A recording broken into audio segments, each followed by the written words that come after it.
Good morning friends, this is MD Wasim. Welcome to my channel Wasim academy. Friends, आज के इस video में हम देखेंगे marine national parks in India. आप लोग तो टेरेस्ट्रियल नेशनल पार्क का नाम सुने होंगे लोग, या नॉर्मली नेशनल पार्क, लेकिन मैरीन या जो समुंदर में जो नेशनल पार्क है उससे रिलेटेड ये छोटा सा वीडियो आप लोगों के सामने पेश किया जा रहा है। तो मैरीन नेशनल पार्क इंडिया में टोटल 5 है। सबसे पहले देख सकते हैं गुजरात, तो गुजरात के गल्फ ऑफ कच्छ या gulf of Kutch marine national park के नाम से फेमस है।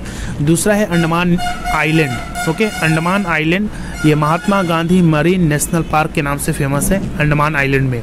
उसके बाद गढ़ी माथा मरीन वाइल्ड लाइफ सेंचुरी, ये उड़ीसा में। ओके, गढ़ी माथा वाइल्ड लाइफ सेंचुरी उड़ीसा में। उसके बाद gulf of Mannar marine national park, ये तमिलनाडु में है।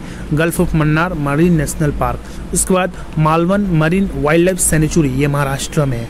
Malvan marine wild life sanctuary Maharashtra में। ये 5 इंडिया में मरीन नेशनल पार्क्स हैं।